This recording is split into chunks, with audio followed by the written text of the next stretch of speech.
Dos. Buenas tardes, bienvenidos a Charlas Numismáticas. En esta ocasión, esta vez tenemos un invitado muy joven, pero no por ello carente de expertise en este tema numismático. Es de esta generación pujante que hemos estado mencionando. Viene un bloque de gente joven que realmente está haciendo su trabajo en cuanto a rescatar la numismática. Me refiero a Pablo Luna Herrera. Bienvenido, Pablo. ¿Qué tal, Carlos? Agradezco mucho a ti y a tu auditorio por esta invitación. Muy bien, pues aquí va a ser como siempre una charla, nada formal, no tenemos guión ni nada. Para la gente que nos ve fuera de México, porque Pablo tiene un currículum importante aquí en nuestro país, pero también ya ha tenido difusión en cierta parte pues de España, nuestro vecino país del norte, Estados Unidos, y también en Centro y Sudamérica. ¿Por qué? Porque él tiene un blog que se llama El Dato Numismático, que es fabuloso, en el cual se pueden pues orientar en cuanto a aspectos básicos de la numismática, pero mejor que nos los diga él de viva voz. ¿En qué consiste tu blog, Pablo? ¿Qué tal, Carlos? Muchas gracias de nueva cuenta por la invitación. Antes de comenzar, te comento que yo he sido gran admirador de esta iniciativa que has hecho de charlas numismáticas. He visto la gran mayoría de las anteriores y como te lo dije anteriormente en privado, me pones la vara muy alta. Ha habido aquí un desfile de personalidades que toda la edad que tiene un servidor, ellos la tienen de experiencia. Entonces espero que pueda ser de interés el siguiente contenido para tu distinguida audiencia. Y respondiendo a tu pregunta, el blog en dato numismático es probablemente el antecedente más antiguo dentro de lo que he incursionado en la numismática, bueno, en primer lugar en el coleccionismo. El blog se originó en el 2014, en diciembre del 2014, ya va para 6 años, y surge por la iniciativa que, bueno, ya después lo comentaremos. A mí, a diferencia de otros colegas en sus inicios, siempre me orienté más que por el lado comercial, sino por el lado de la redacción, de la investigación, en la medida de mis posibilidades, y tenía varias ideas, cosas que leía, que deseaba comparar, que deseaba recibir la crítica de los demás. Empecé por redes sociales, estoy hablando que pues fue hace realmente poco, 2014, no suena muy lejano. Entonces decidí abrir este blog, un blog de estos de formato gratuito que cualquier persona puede abrir. Y pues en un principio era un poco más burdo, breve, con algunas fallas. No digo que no las tenga, hoy en día claro que las hay, todo es perfectible. Y empecé a escribir y poco a poco fui añadiendo más artículos. A la fecha son cerca de 50 cápsulas de moneda, billete y diversos, más que nada concentrados en el área del México independiente, pero como tú bien sabes, hay desde la época de los inicios de la Casa de Moneda de México. Y en efecto ha tenido una muy buena acogida el blog. Según la estadística que me aporta el proveedor, en México es el blog de monedas más visitado. No hay mucha competencia, ¿verdad? Son 3 o 4 bien armados, o sea, que se dedican a temas numismáticos de habla hispana. Ahorita me suena el de que existe en España para toda Latinoamérica, Ruiz Calleja, también el de monedas históricas de Miguel Ángel Villarroel, a quien tuviste aquí hace poco, un gran erudito, y el de un servidor que con los pocos años que lleva ha logrado llegar a más de 25,000 visitas por mes en más de 60 nacionalidades, siendo México, Estados Unidos y España los que más se visitan. Y pues ha sido el proyecto que me ha permitido dar a conocer mi trabajo y recibir retroalimentación de todo el público, ahora sí que a nivel mundial.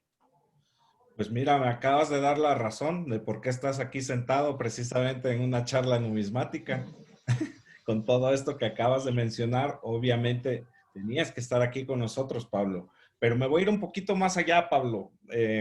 Bueno, voy a mencionar un poquito de currículum también en este aspecto. Pablo es miembro de la Sociedad Numismática de Monterrey, al igual que su servidor, pero además también incursiona como miembro de la US Mex Numismatic Association, y aquí es donde me voy a ir un poquito más para atrás. A ver, Pablo, ¿cómo fue que te metiste en este lío? ¿Qué edad tienes y desde cuándo estás metido en esto de las monedas, de la numismática? Claro que sí, Carlos. En efecto, pues hasta ahora he sido tu invitado más joven. Lo agradezco de nueva cuenta la invitación.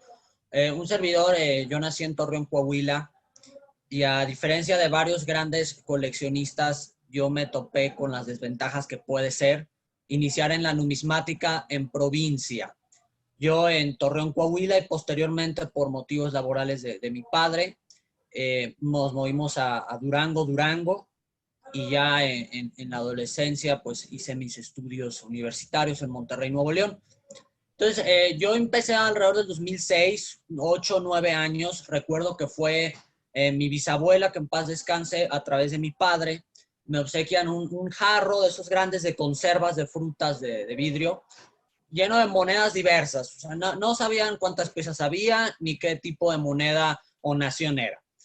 Y mi padre me la dio. Él siempre ha sido un gran aficionado y conocedor de la historia de México en general, y pues con un poco con la moneda mexicana, y yo eso es algo que le admiro hasta la fecha.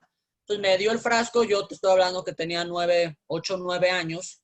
Entonces me llamó mucho la atención ver que en cuestión de México, porque un 90% de las monedas eran mexicanas, que había dinero diferente en el pasado, porque pues la generación de las personas que tienen de 30 años para abajo no han conocido un cono monetario distinto al que hasta la fecha tenemos. Entonces a mí me llamó la atención ver la diversidad de tamaños, colores, bueno, por el metal, los años, los valores, monedas de 1 centavo, monedas de 5, 10 centavos, cosas que en su momento no se usaban y pues hoy menos. Entonces quise adentrarme más, le pregunté a mi padre. Él me dio bastante pues conocimientos introductorios. Sin embargo, pues la numismática, como bien sabes, es un gremio pequeño que quiere adentrarse. Y pues realmente no salí de interesarme, porque a diferencia de en las grandes urbes de México, pues en Torreón o en Durango realmente es muy poco. No te digo que no hay nada, hay grupos, pero para un niño de 10 años, pues iba a ser muy complicado. Ya decía en una de tus charlas pasadas el doctor Carlos Amaya, a quien admiro mucho, que él, siendo niño, no pudo entrar a la Sociedad Numismática de Monterrey. Bueno, yo ni siquiera tuve una sociedad, no había nada. Entonces, pues realmente fue por mi cuenta. Ya afortunadamente, a diferencia de los que me anteceden, pues estaba la internet, que para bien o para mal, en aquel entonces la numismática aún no era como hoy en día. Pues empecé a buscar, en buscar contenido, a buscar material. Ahí precisamente encontré, ya existía el blog de Miguel Ángel Villarrois. Ese fue de mis inicios. Posteriormente, con la literatura, recuerdo que mi primer libro, un poco desdichado hoy en día por su contenido, sin embargo no voy a entrar en eso, fue en una presentación que hubo en el 2009 en el hoy en día Museo del Palacio de los Gursa, o Museo Numismático. Apenas estaba iniciando el proyecto en aquella época, y fue Durango. el libro que se llama Historia Numismática de Durango, de Raúl González Avelar. Yo no lo conocía al señor, pero mi papá, por su trabajo, sabía que iba a ver, que le gustaban las monedas y que iba a haber una exhibición, y me lleva. Yo tenía 11 años, sí, 11 años, y pues yo no entendí nada de lo que dijeron, ¿verdad? Había como 50 señores, un salón de eventos, una persona, un montón de monedas, y yo no sabía, pero pues sabía que era de monedas y se me hacía emocionante. Me acompañó mi papá y mi mamá. Y al finalizar, el autor lo detiene a mi papá, lo saluda, si conocían, y le dice a mi padre, al autor: mi hijo está empezando a coleccionar monedas, le interesa mucho.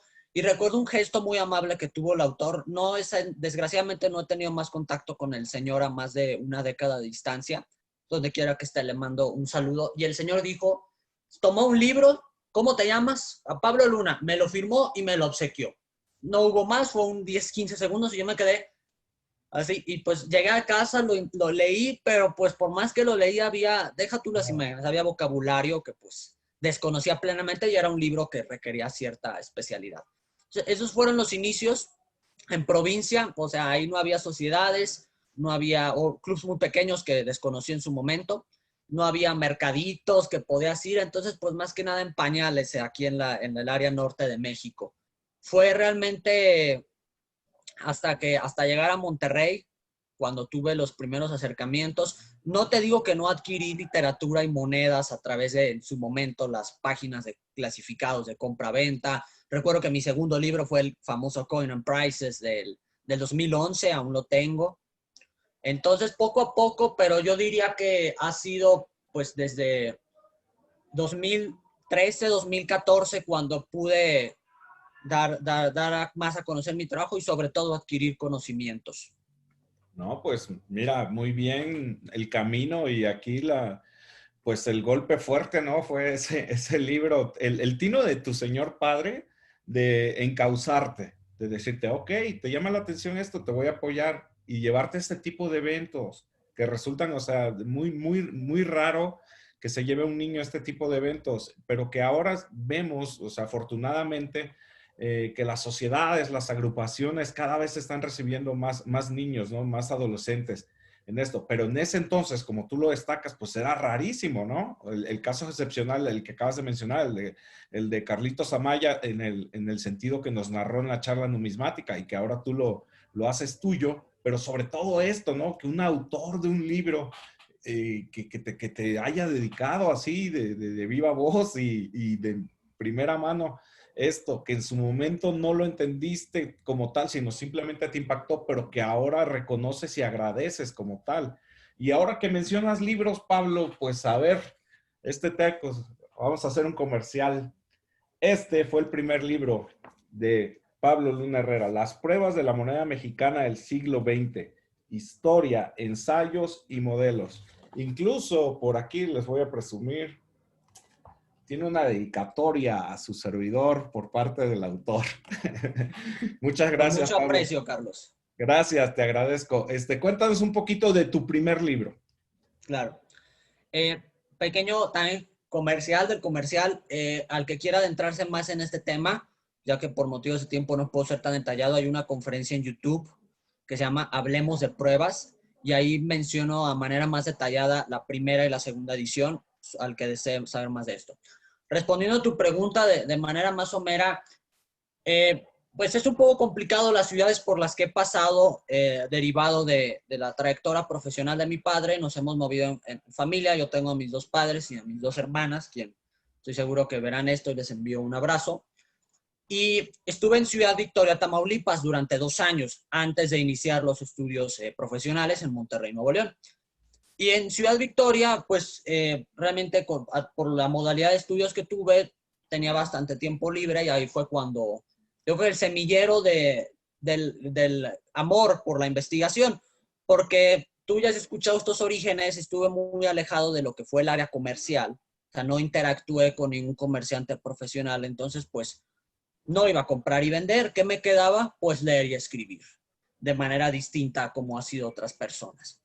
Entonces, en Ciudad Victoria, Tamaulipas, conocí probablemente al que me atrevo a decir que es el único, o en su momento fue el único coleccionista numismático de décadas, don Gilberto Gómez Canseco, a quien tengo una amistad muy buena con él, y él me enseñó bastante, y también hizo muy buena amistad con mis padres y la esposa de don Gilberto. También nos llevamos bien, y acudía a mi domicilio, platicábamos, intercambiábamos opiniones, y la idea de las pruebas surgió porque un servidor siempre ha tenido un gusto por el siglo XX.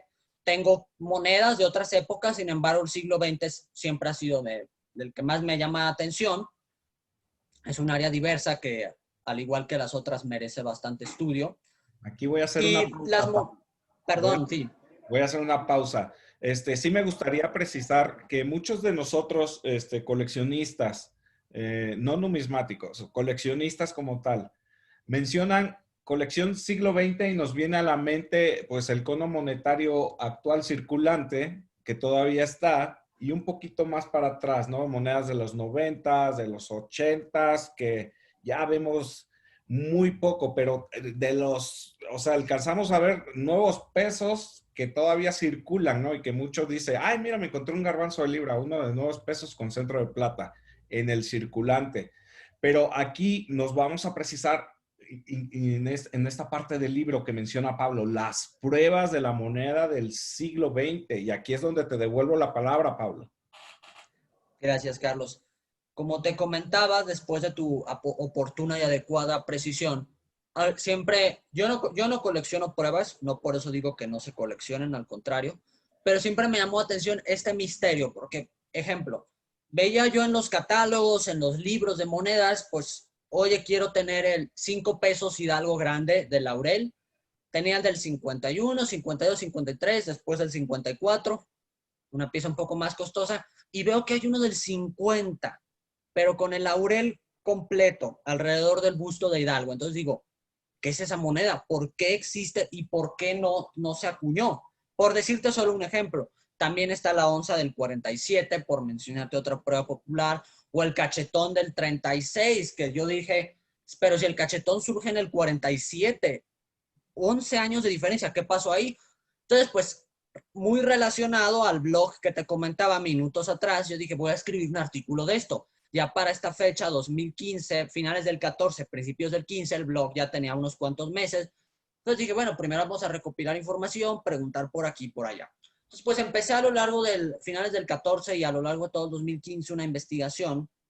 Me comentaban, ya estaba en comunicación con algunos buenos investigadores y numismáticos que has tenido en estos espacios, y me decían, pues en sí no existe ningún material que los englobe. Puedes encontrar artículos en el boletín de fulano, puedes encontrar conferencias que impartió Mengano, en el libro X se hace un breve bosquejo de 5 hojas, entonces todo está disperso, pero pues más o menos ahí hemos sobrevivido. Yo dije, bueno, pero debe de haber algo, se debe de, más que compilar, investigar lo que existe.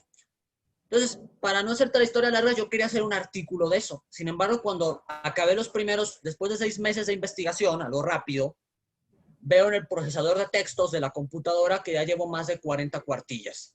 Y digo, ah, caray, no me va a aguantar, el sitio web no soporta tanta, los artículos que escribo generalmente varía, pero van de las 3 a las 8 páginas. Dije, 40 ya no. Entonces, pues lo platico con mis padres y digo, esto necesita una publicación en papel. Entonces, sí, definitivamente. Y quien estuvo detrás de la primera edición, principalmente quien me asesoró, y mucho se lo aprecio y reconozco, y que también es otra personalidad que ha estado contigo, es el señor Ángel Smith. Con él, a través de Gilberto Gómez, le presenté mi proyecto, le dije, ¿qué opinas? Fui a McAllen, su lugar de residencia, junto con otros coleccionistas de la frontera, que yo confío en que pronto tendrás por acá, pues, en estos espacios, y entre los 5 o 6 personas se quedaron con un boceto que aún conservo engargolado en blanco y negro, delgadito, y pues lo que yo quería, el señor Ángel lo rayoneó a lo loco, le puso post-it, quita esto, agrega esto, llámale a fulano, él te tiene que decir acá. Entonces, pues ese boceto se hizo el doble de tamaño. Y después de 2 años de investigación, el libro que tú mostraste, dije, pues yo creo que ya tenemos algo bueno que poder presentar con más de 100 pruebas. Algo que pues los libros anteriores manejaban a lo mucho 20 y en blanco y negro. Entonces vamos a hacer algo a color y más que catálogo vamos a tratar de explicar por qué existen, qué es lo que a mí me interesa. Yo, como te dije anteriormente, soy malo, lo digo con todas sus letras, valuando o tasando monedas. Yo no voy a dar precios. Además que esto como objeto de comercio, bien tú sabes que son complicadas. Entonces, presento el libro en el Museo Numismático Nacional. La presentación fue al lado también de mi buen amigo, a quien le envío un abrazo, Salvador García Lima. Él también me ayudó bastante. Lo presentamos en la Ciudad de México en verano del 16. Y pues yo me acuerdo que estaba caminando con mi padre semanas atrás cuando estaba en la impresión y él me decía, Pablo, no te preocupes si no tiene una buena recepción, si sobran, aquí vemos cómo le hacemos para deshacernos de ellos. Está complicado un libro, es difícil. Y sí, él tenía bastante razón, yo tampoco sabía qué me metí exactamente. Era la primera vez que pues mi nombre iba a quedar en algo eternamente, ¿verdad? ¿Qué edad Pues vamos a tenías, darle. Pablo? ¿Mande? ¿Qué edad tenías en el 2016? Yo tenía 18, cerca de cumplir los 19. Y el libro, pues, como tú sabes, se agotó en la Sí, presentación. O sea, así es. yo decía, no, van a sobrar, se imprimieron 100. Dije, no, si me van 40, yo creo que ya muchos los otros a ver a con quién los remato o un intercambio por unos tiliches, unas monedas del kilo. Y pues en esa presentación se acabó. Incluso me dio mucha vergüenza porque llegó gente al final del evento que por motivos de trabajo o el tráfico no pudo llegar a tiempo. Pablo, ¿dónde lo compro? No, ya no hay. ¿Cómo que ya no hay? Pues no. Entonces ahí me di cuenta que el proyecto pegó. No, Esa bueno, fue pues, la historia de la primera edición del 2016, bueno, brevemente.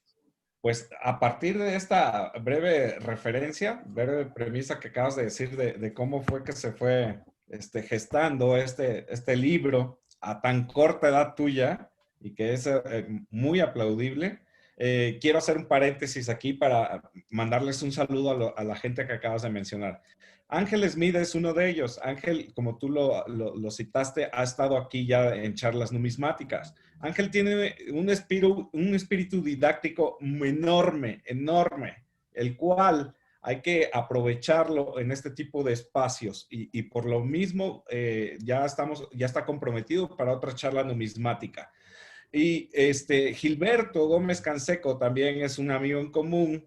Prontamente por aquí lo vamos a invitar. Otro de los que mencionaste de los amigos de la frontera es Roberto del Bosque. Ya platiqué con Roberto y andamos entre sí, entre no, para ver qué onda con el tema que vamos a desarrollar. Mencionaste también a don Salvador Lima, que trabajaba en la casa, bueno, en el Museo Nacional Numismático en la Ciudad de México, pero que ya se jubiló, ¿no? Es correcto. También. Entonces, nombrados este tipo de gente que es pues referente en la numismática, vamos a decir por qué y cuándo es que salió esto, señores. Es un comercial actual y es el segundo libro de Pablo Luna Herrera. Entonces, le devuelvo la palabra, pero aquí es donde, aparte de los nombrados, tuvieron injerencia ya otro tipo de personas, los cuales Pablo va a referir. Adelante, Pablo, por favor. Carlos, ¿me harías el favor de mostrar el grosor de ambos libros Sí, para que la gente entienda por a supuesto. lo que voy a llegar? Ok. Este es el primero. Miren ustedes lo delgado que es. Se aventó Pablo, pero las imágenes son divinas, son muy buenas. O sea, colores, el papel, la edición, todo. Y es una información que viene como tal. Pero Pablo hizo esto. O sea, es el triple. Entonces, este tipo el hecho que él se haya animado a hacer el compendio y el libro donde da una explicación bárbara de las pruebas que existen, ha hecho que se enriquezca culturalmente nuestra numismática. Por eso es nuestro invitado el día de hoy. Te devuelvo la palabra, Pablo. Gracias, Carlos, por la demostración y te lo pedí porque, siguiendo con la cronología de manera abuelo de pájaro, pues al día siguiente de la presentación le digo a los conocidos, a los colaboradores, que ahí se menciona el listado en ambas ediciones, y a mis padres, bueno, pues chirrin chin chin, esto es todo, me lavo las manos y que sea lo mejor. Y pues en esa semana el material que estaba publicado se duplicó. Me contactaron, oye, yo no sabía que estabas haciendo un libro porque tengo estas pruebas. Oye, me hubieras dicho, no incluiste las mías. Oye, esa que pones en cobre existe en cuproníquel. Y en menos de un mes, te aseguro que el grosor de la primera edición hice otro, pero con diferente información. Bueno, al decir no es que lo haya hecho en ese momento, sino que se juntó Claro, material claro. el doble. Entonces dije, hoy no me puedo quedar cruzado de brazos, este proyecto aún tiene mucho que dar. Yo estaba por iniciar los estudios universitarios, vamos a ver cómo le hacemos, estos son más absorbentes, como todos lo sabemos, pero sí hubo oportunidad. Traté de darme los tiempos, los fines de semana, una que otra desvelada, salgo contigo después, me voy a quedar este fin texteando un poco, y considero que valió la pena porque en la primera edición, no recuerdo el número exacto, pero hay 180 y tantas pruebas, y en la segunda hay 380 y tantas. Y no se va a acabar, ¿eh? No creas que tanto la primera como la segunda edición, yo reconozco que tienen sus errores y sus observaciones a adecuar, todo es perfectible. Y en esta segunda edición, en efecto, como bien indicaste, colaboraron variedad de personas más. Estuvo el doctor Luis Gómez Wurschner, que quien tuviste aquí, recuerdo, en la primera charla. Él fue probablemente la persona que más estuvo detrás en esta segunda edición, a diferencia de la primera. Yo me reuní con él en la Ciudad de México, me dijo varios consejos, yo no lo conocía, de hecho él me dijo, él empezó la comunicación por correos electrónicos, sabía quién era, mas no tenía el gusto en persona. Después ya coincidimos en la convención numismática del 2018. Yo hice un viaje a la Ciudad de México y fue la primera, no la primera de todas, pero sí la primera convención de la capital de 2018. Recuerdo que el tema fue monedas municipales. Y mi viaje yo lo había programado meses atrás y yo no sabía que iba a coincidir. Fue como anillo al dedo, quizá ya estaba en el destino, coincidió con el fin de semana de la convención de marzo del 18. Vine acá y sirvió muchísimo porque pude platicar con varias personas, decirles mis hipótesis, decirles las novedades, me hicieron comentarios, correcciones, observaciones, etcétera. Y probablemente de lo más enriquecedor que dije, yo lo tengo que hacer, fui al archivo de la Casa de Moneda de México, en el Museo Numismático Nacional. Ahí estuve unos días, me trataron de excelente manera, entre ellos Salvador García Lima, Ángel Batierra Matus, quien fuera el director, también la persona del archivo, no recuerdo su apellido, pero se llama Gabriela, también muy amable, todos me trataron durante este tiempo que estuve ahí. Y pues a ver archivos, a ver documentos del siglo XX, existen montos de acuñación, en qué fecha se hicieron, por qué se hicieron, quién la ordenó, por qué se conocen tantas, por qué se conocen tan pocas. Y en la medida de lo posible traté de reflejarlo en el libro que tú tienes en tus manos. Esta segunda edición, y se le trató de dar, a diferencia de la primera, me dijo una persona, Pablo, está bien que hables de numismática, de historia, pero en este tema tan específico que estás buscando, va a llegar un momento en que ya no encuentres más. Tienes que ir a ciencias auxiliares, tienes que ir al derecho, pues la cual licenciatura que estudié, y tienes que ir a la economía, a la historia económica para entender por qué existen las pruebas. Y esa es la hipótesis de investigación principal en el libro, que las pruebas obedecen a contextos económicos de creación en la mayoría de las ocasiones. De manera enunciativa, más no limitativa. Si te das cuenta, encontraremos pruebas cuando fue la crisis del 35, cuando fue la del 47, cuando fue la del 54, cuando fue la del 76 y básicamente toda la década de los 80, con énfasis en el 80, 82 y 87 y la última del siglo XX, el error del 94 de diciembre, ahí también vamos a ver pruebas del 96. 2 años antes o 2 años después, generalmente, no es una regla, vamos a encontrar monedas de este tipo que, como su nombre lo dice, obedecen a una emisión que por diversos factores no vio la luz, entre ellos los económicos. Aunque te digo, también están los técnicos y hay los políticos, Me por acabas de mencionar robar, algunos. me acabas de robar la siguiente pregunta que te iba yo a hacer. Retomo lo que acaba de decir Pablo. Aquí lo atractivo de este tipo de libro es precisamente lo que acaba de decir Pablo. Nos lleva de la mano en por qué la existencia de estas pruebas.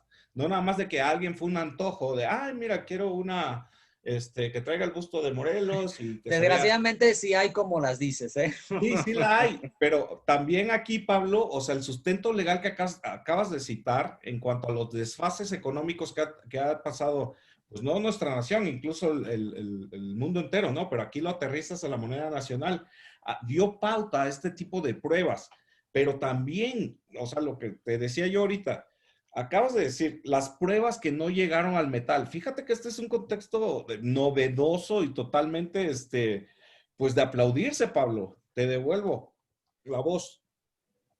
Gracias, Carlos. En efecto, se trata de aportar el mayor fundamento que es posible. No te voy a negar que hay hipótesis, hay eslabones perdidos que yo he tratado de completar, que en el futuro puede, como todas las grandes Claro. obras que existen en la numismática, puede que sean desmentidas por otras personas o incluso un servidor en el futuro.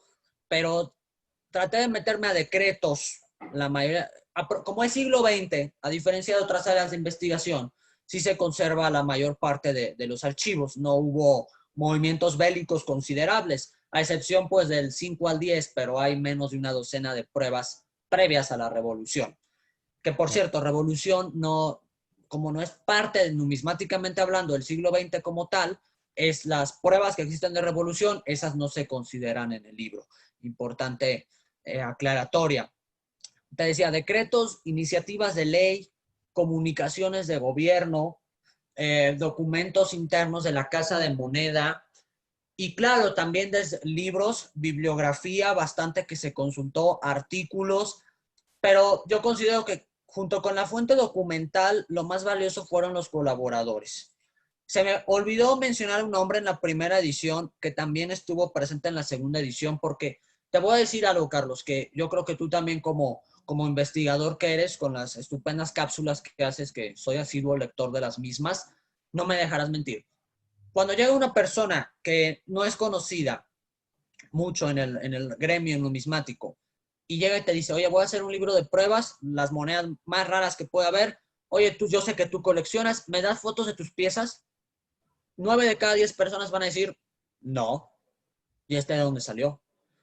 Y yo me topé en la primera edición con problemas e incluso en la segunda. Adicionalmente, otro problema que existe, que pues es necesario decirlo, es la edad. Yo creo que pues la edad es solo una etiqueta social que se le pone a las personas sin justificar el potencial que pueden tener. Yo confío que incluso una persona menor que yo en edad puede enseñarme, no solo en numismática, cualquier cosa de la vida. Entonces, retomando el tema anterior, muchas personas me cerraron sus puertas, no por no querer hacer conocimiento, sino simplemente porque no me conocían. Y yo los comprendo, hay piezas ahí de hasta 6 ceros. Entonces, por eso la razón. Sin embargo, la primera persona que sin preguntarme de dónde vienes me dijo, órale, yo apuesto por ti, yo te doy mis piezas, fue el señor Luis Emilio Uribe Larrea, un gran coleccionista de Veracruz, junto con el contador público César Suárez. Ambos me ayudaron muchísimo, me enviaron una gran cantidad de material diverso que se ilustra en ambas ediciones, fueron muy amables conmigo y les estoy muy agradecido. De hecho, el señor Luis Emilio estuvo acompañándome en la primera edición. No he tenido el gran placer de volver a coincidir con él desde aquel momento. En la segunda edición también hubo otros coleccionistas, como dijiste al principio, llegó a oídos norteamericanos. Gran parte de este tipo de monedas se encuentran y se ofrecen principalmente en los Estados Unidos, ya que ahí pues se pagan más, no sé si para bien o para mal, entonces varios coleccionistas me enseñaron varios especímenes y eso es la parte que quiero llegar. Te decía que junto con la evidencia documental lo más importante fue los colaboradores. Ya mencioné un par de ellos, sin embargo la lista supera las 20 personas que estuvieron detrás de ello, que me ayudaron bastante, desde una pieza. Oye, pero esa pieza no se repite, solo Claro. hay una, o sea, tienes menos de 5 y esa persona tiene una. Fueron gran variedad, también las instituciones, el Banco de México me cedió gran variedad de fotografías de su colección numismática para usarlas en el libro con su autorización.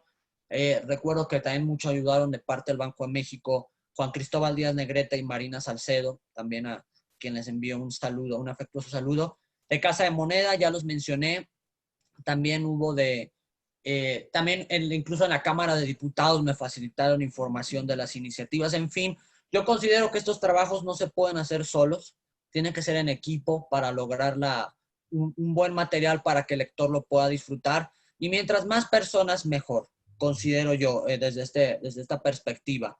Entonces, pues fue un trabajo que ya año y medio de haberse presentado, está fresco, es reciente, en la segunda edición, te digo, salió en verano en mayo del 19, se presentó de igual manera en el Museo Numismático en la Ciudad de México.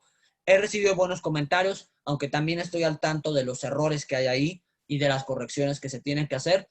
Sin embargo, para terminar esta participación, esta pregunta, sí te puedo decir que el material que salió en la primera edición a un mes con el que salió a más de un año y medio es mínimo. O sea, si me preguntan, oye, Pablo, ¿para cuándo va? Yo, pues no, ahorita no hay para cuándo. Yo les digo de carrillas, quizá cuando me salgan canas, porque material nuevo es poco lo que hay. O sea, no por eso quiero decir, cerrón, ya se acabó esto, sí hay nuevas pruebas. Sin embargo, yo considero que no será prudente escribir algo hasta que se pueda abonar material novedoso, no hacer un refrito de lo anterior.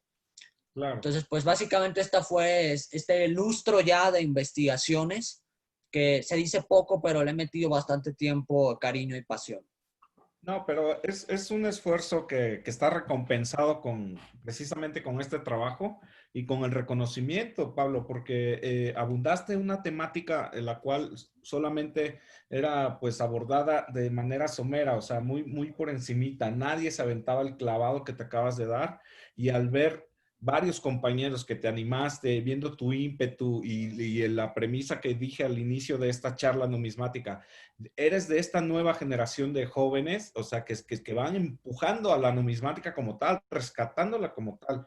Y aquí está el esfuerzo de todo esos sacrificios que hiciste y ampliamente recompensado y reconocido por la gente que me incluyo yo en este grupo, de darte el aplauso correspondiente y el reconocimiento correspondiente también. ¿Algo más que desees agregar a esta charla numismática, Pablo? Sí, Carlos, bueno, agradecerte mucho, se ha pasado el tiempo volando, pero y tratar de que la gente se interese más. Mencionabas y hacías énfasis en anteriores charlas respecto al papel que juegan las redes sociales y la internet. Como te dije al principio, yo fue más que nada, inicié por medio de estos canales digitales. Y si bien estoy de acuerdo contigo, como lo mencionabas en pasadas charlas, que uno sí se debe de cuidar de cierto contenido y de cierto material, sí hay cosas buenas en la internet. Y bueno, sobra decir pues de manera quizá un poco comercial, como indicaste, el blog que publico, pero hay otro material muy bueno, los sitios de gobierno, es saber buscar y en caso que no sepas buscar, puedes preguntar. Pero sí, definitivamente yo considero que la internet hoy en día ha aportado mucho y si uno le sabe sacar provecho es muy bueno. Hay bases de datos de monedas mexicanas muy buenas. Te puedo mencionar la de PCGS, la compañía americana graduadora, y su similar NGC. Tienen en alta resolución variedad de imágenes y no solo pruebas, me refiero desde siglo XVI en las primeras amonedaciones que hizo México. Entonces, las redes sociales, la internet sí pueden ayudar, hay que saber con quién acercarse. Lo dice una persona que pasó y que está activa en ellas y que me pueden encontrar para cualquier duda mientras sepa responder. Mentiras no les voy a decir. Y la segundo comentario, si me lo permites, es a las nuevas y a las grandes generaciones, porque no quiero decir viejas. A las nuevas generaciones yo te puedo decir con gusto que ya no soy el más joven en la Sociedad Numismática de Monterrey. Hay una nueva socia menor, una niña, hija de un querido socio amigo de nosotros, y pues ella está interesada en esto y así sea cualquiera de las facetas que se dedique, yo veo buen futuro y sobre todo que la hemos recibido todas las edades de manera buena. O sea, lo que quiero llegar es que la gente, entiéndase, pues en la numismática el rango de edad yo, anda pues un poco alto, entonces cualquier persona, si se tenga 16 tantos, 15, 14, 20 y tantos, como un servidor, 30 y tantos, entonces que no se desanime, es algo muy bueno para entretenerse como hobby, para invertir, para conocer historia. Sin uno imaginarse, acaba conociendo de fenómenos de historia de México y no solo de historia, también de matemáticas, de geografía, de economía, que ni se imagina, y ayuda para otras áreas de la vida. Entonces, a las nuevas generaciones que sí haya más en la numismática, que no nos quedemos con las mismas 10 vacas sagradas que son excelentes, pero que pues que algún día ya no van a estar aquí. O sea, que siga habiendo una cronología de evolución de conocimientos. Y a las generaciones mayores, así como a mí me recibieron en su momento, me prestaron de su tiempo, de su atención, yo también que esto siga así. O sea, que las nuevas generaciones no vean de manera despectiva a las menores en cuanto a edad se refiere, o incluso en conocimientos. Yo lo sufrí, me topé con varias puertas, sin embargo es cuestión de ser perseverante. En esto de la numismática como pasatiempo o como inversión o como estudio, yo considero que la edad, el contexto socioeconómico y cualquier otro motivo para pues, discriminar, porque eso es, no debe de existir. Yo creo que todos estamos en igualdad y todos podemos aprender de todos desde distintos ángulos. Coincido con tu punto de vista, Pablo, y si me permites abonar un poco, muy cierto lo que acabas de decir de las nuevas generaciones, y no menos lo es en cuanto a las a generaciones que nos enseñaron y que aún tenemos la fortuna todavía de tener a varios de ellos aquí con nosotros. Se trata de encauzar esto, porque las nuevas generaciones pueden tener muchas ganas, pero se pueden desviar porque todo lo que brilla les llama mucho la atención y está sucediendo en redes sociales. Vemos gente que les gusta la numismática, pero que se deslumbran por lo fácil que puede ser ganarse unos pesos en un día. Y ha sucedido de decir, oye, pues es que en un día me gané 500, 1000 pesos, 1500, ¿no? En comprar una pieza y venderla en cuestión de minutos incluso. Entonces, se trata de encauzar, reiteramos de manera encarecida, no está peleada la numismática con el comercio. Sin ella, sin el comercio no existiría. ¿Por qué? Porque las colecciones inmaculadas estarían guardadas como museo y entonces no habría un modo de circular este tipo de piezas excepcionales que tanto nos atraen y nos apasionan. Con esto, si me permites, pues ya daríamos por concluida esta charla y con el compromiso que siempre le, le doy a cada invitado de formular una nueva charla, Pablo. Gracias, Carlos. Como bien indicaste al principio, sí es necesario una buena balanza entre las nuevas generaciones y las mayores que tienen décadas en esto. Y sobre todo, para concluir esta participación, la cual te agradezco mucho tu tiempo y el de tu público, las sociedades numismáticas, los clubs, no solo están en persona frente a frente. También por la Sociedad Numismática de México, la de Monterrey, varios clubs del Bajío tienen participación digital. Uno las puede contactar, puede recibir orientación profesional de ellos, por lo que es cuestión, como bien dijiste tú, de saber por dónde ir. Y pues como también es en medicina o en la educación, siempre pedir una segunda opinión no está por demás en cualquier cosa, no solo en el comercio. Claro, así es. Pues amigos, quedamos pendientes y muchas gracias a ti por tu presencia, Pablo, por aceptar esta invitación. Que tengas buen día. Gracias, Carlos. Saludos.